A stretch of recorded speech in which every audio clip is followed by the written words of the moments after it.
Hey guys, my name's Misty, and today we're going to be talking about cause and effect. So, first off, I'm going to explain what cause and effect is. A cause is an event that results in something like the effect. So, for example, the cause would be it rained, and the effect would be that I got wet, or that something else got wet. Another example would be a cause would be my dog ran away. The effect would be I got sad. So those are just a few examples. What I want you to do today is I want you to draw a T chart. So just grab a big piece of paper and draw a giant T on it. On the top left corner, you're going to write cause, and then on the top right corner, you're going to write effect. And then just draw several lines down going from left to right. And then on the left side, I want you to write your cause when you find a cause, and then matching to its right, I want you to write the effect that that cause had. So I'm going to do the first half. I'm only going to read half the article, and then I want you to finish reading the article and fill out the rest of your T-chart. So I found this really good article on National Geographic. It's called The Heroic Effort in the Amazon to Save the World's Largest Eagle. So we're going to be talking about harpy eagles. It says, Mato Grosso, Brazil. It was supposed to be a shortcut. Now, waist high in latte brown water, I find myself stumbling over submerged logs, ducking under ant-teeming briars, and pushing through sticky curtains of spiderwebs, following a trail blazed by Brazilian biologist Everton Miranda. One expensive camera has already gone belly up after field assistant Edison Oliveira face-planted into an engorged puddle, and a wasp sting on photographer Corinne Agner's forearm has ballooned into a welt the size and color of a plump tomato. So notice we already have a cause and effect. The cause was a wasp stung the photographer, and the effect was that she had a welt on her arm. But we're not going to focus on little cause and effects. We're going to focus on more of like the bigger picture about what the article is mainly about. But if turning back is on anyone's mind, they keep the thought to themselves. Our mission is too important. We're here to locate an elusive harpy eagle nest rumored to be about a mile inside this patch of Virginia Amazon rainforest in Mato Grosso, a Brazilian state the size of Nigeria.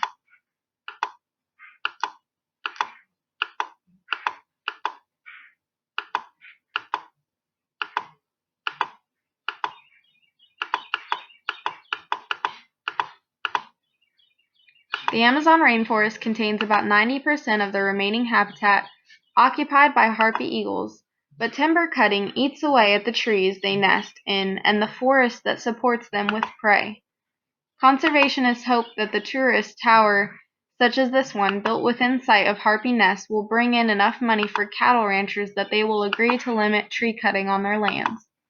With their sleek Mollen-chrome bodies, ferocious green eyes, and exuberant facial feathers resembling avian pigtails, harpy eagles, the largest of all eagles, are often ranked among the planet's most spectacular birds, at the top of many birders' lists.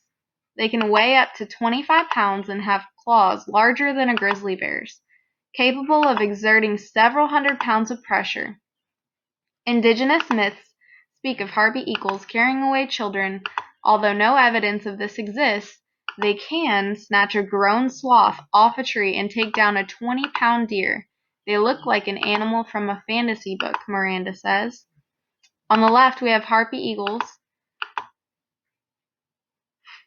forming a monogamous pair of for life and will use a single nesting site for 2 or 3 decades. Parents raise only one chick at a time.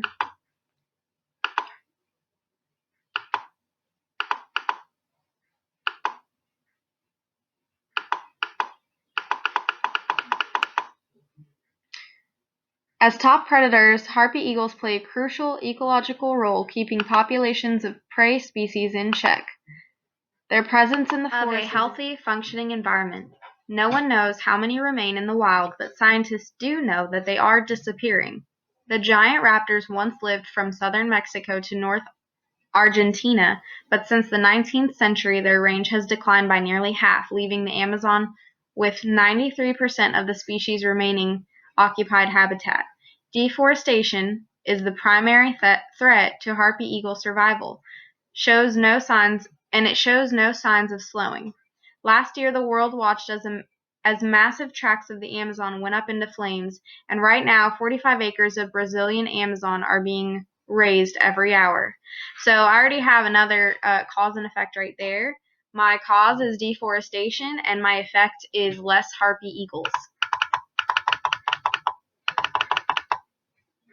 Miranda's a former mixed martial arts fighter who turned to science and is at the forefront of efforts to save the country's harpy eagles. He says he's certain that without effective conservation actions, the raptors will soon disappear from the Brazilian stronghold.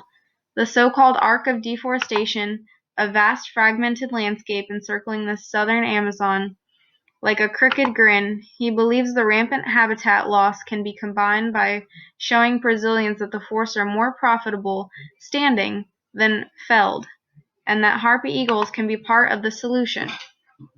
So there's another one. More forests is the cause, and then the effect would be more profit. To that end, he recently helped launch an innovative eco-tourist program to give landowners incentive to protect the eagles and their habitats.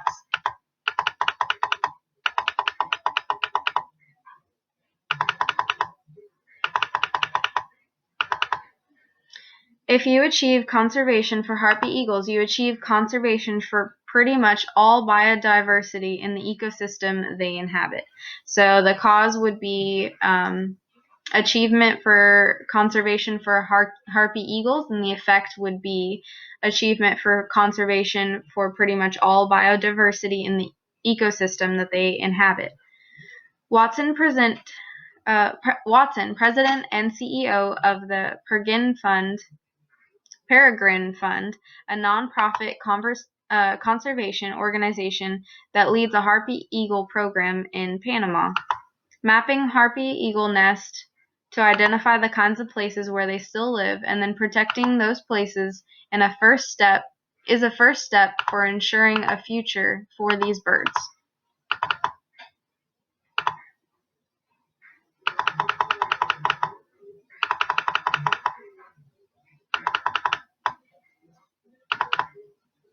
If we find the nest we've been searching for, it will add another crucial data point for estimating harpy eagle numbers in Brazil.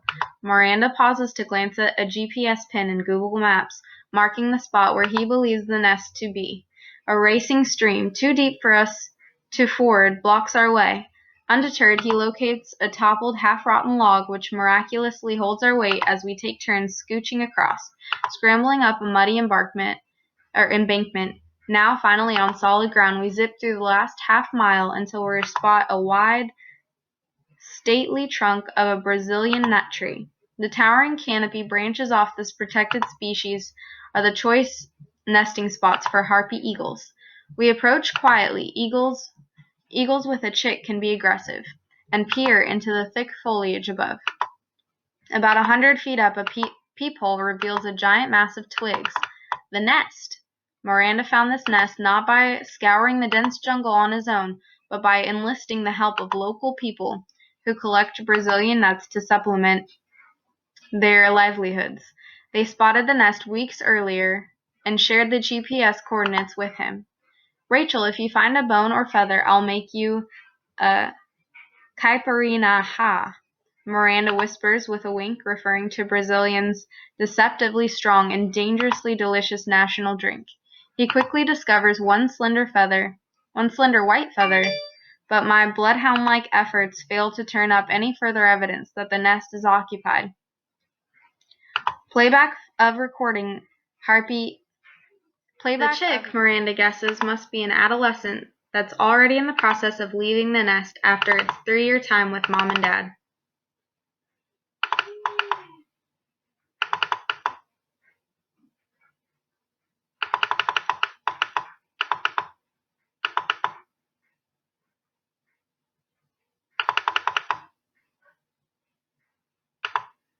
Harpy eagles, if left undisturbed, will use a single nest for decades. Miranda says this one likely will have new resident chicks to yard toward the end of 2020. If all goes well, he hopes tourists will be brought here to marvel at it and to help protect it. Rather than study harpy eagles in the unspoiled Amazon, Miranda chose to focus on the arc of deforestation before the urgency of the threats there. Until a few decades ago, indigenous communities were virtually the only inhabitants of that swath of the Amazon. But in 1966, the Brazilian government launched a major colonization project in the region. Officials sold huge tracts of forest, sometimes up to 500 square miles in the region. Officials sold to wealthy buyers and headed out small homesteads for poorer Brazilians.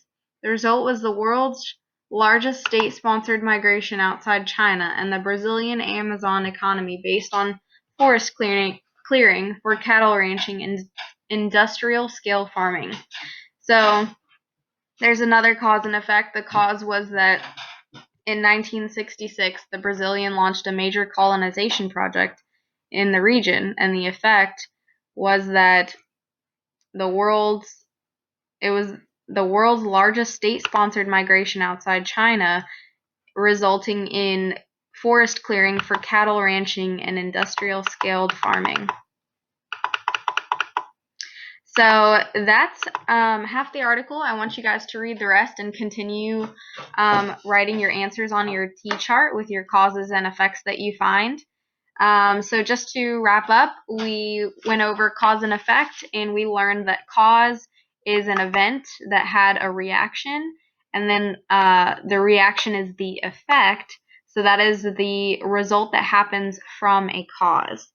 So thanks for listening, and I hope you guys have a great rest of your day.